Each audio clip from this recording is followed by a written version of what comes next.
I want to welcome you to the magical world of Tunisian collaborative painting, which you have just experienced.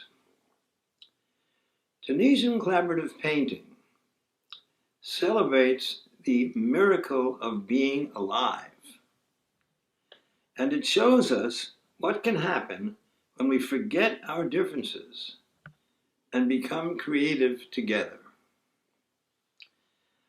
I am David Black, an American artist, and a few months ago, I received a phone call from an artist and teacher, Luke Palmer.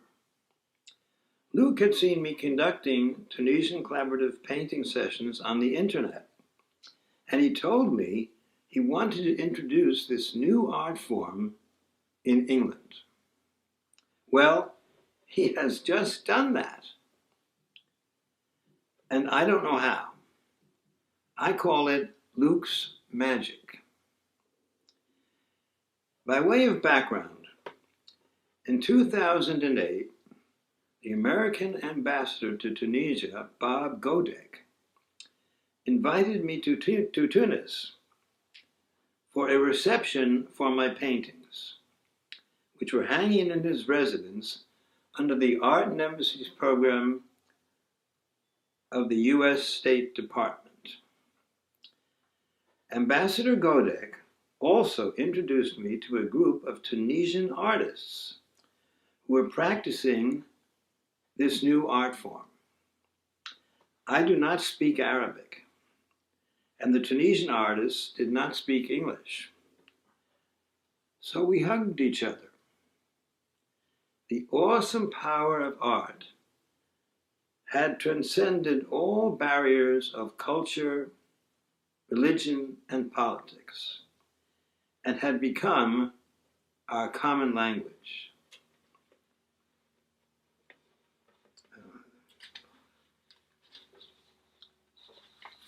The rules for Tunisian collaborative painting are simple. The painting is created in silence. Anyone can paint on the canvas at any time, and anyone can paint over anyone else's work.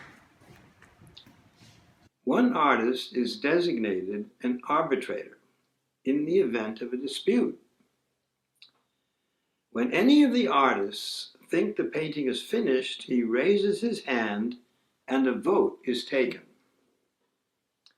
A majority must decide if the painting is finished. Another artist is chosen to begin the painting, and I was given that honor. After several hours, I looked at the painting, and I could not believe my eyes. It looked like the work of a single artist. Half a world away, I had stumbled on a new concept for creating art. A concept simple yet profound, mysterious but obvious. A concept that celebrates the oneness of all human beings and the wonder of the creative process. One of the Tunisian artists had a commanding presence. He was Heshmi Gouachen, and he told me he created Tunisian collaborative painting in 1988 when Zine El Abidine Ben Ali became dictator of Tunisia. Freely expressing yourself in Ben Ali's Tunisia was dangerous, said Heshmi. He formed groups called brigades to intervention plastique. The brigades enabled artists to leave their professional loneliness and work in the same space and on the same canvas, said Heshmi. He told me they created ties built on pleasure, excitement, struggle, jealousy, life, and love and death, as in every creative act. Together, they produced paintings, said Heshmi, that mixed the best parts of themselves with the best parts of the other artists. One painting represented the individuality of all. In 2009, I received an invitation from Heshmi to return to Tunis for the exhibition of the paintings I had created with the other artists. Ambassador Godek gave a dinner. The guests included Tunisian actors, musicians, artists, and writers. At the dinner, Ambassador Godek proposed a toast: to build bridges between cultures and people is the essential element in the strengthening of international relations. Art is a language that needs no translation. I invited the Tunisian artists to come to America to teach the new painting technique, but the dictator, Ben Ali, confiscated their passports and would not let them leave the country. Heshmi told me to go ahead without him. Then I was invited to teach Tunisian Collaborative Painting at the Art Students League in New York City. Over a period of 5 days, 125 artists from 30 countries created 26 paintings, and each one of them ended up looking like the work of a single artist. The word most used by the artists to describe their experience was that it made them feel liberated. A month after my workshops at the Art Students League, a 26-year-old Tunisian, Mohamed Bouazi, was selling fruit to feed his family. Ben Ali's police took his fruit away and beat him up. Then Bouazi poured paint thinner on himself and lit a match. Word of his fiery death spread quickly, and Tunisians, including my artist friends, risked their lives demonstrating in the streets.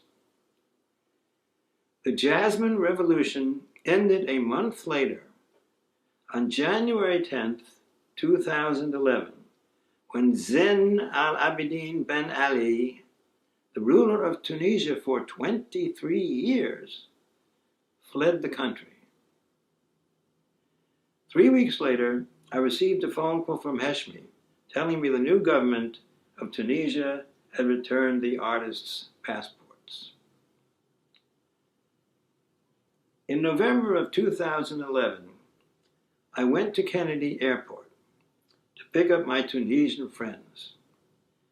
It had been 3 years since my invitation to come to America.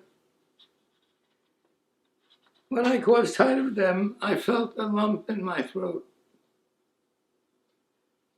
The participation of the Tunisian artists in Tunisian Collaborative Painting in America generated worldwide interest. Tunisian Collaborative Painting is of interest to artists of all ages. I have conducted workshops in middle schools, high schools, colleges, and art academies, and in Paris at the Université de Paris. I have also conducted sessions with aspiring artists who have never painted. On October 9th, 2015, the Nobel Peace Prize for 2015 was awarded to Tunisia because it is the only Arab country to have had a successful revolution. It is exciting and very moving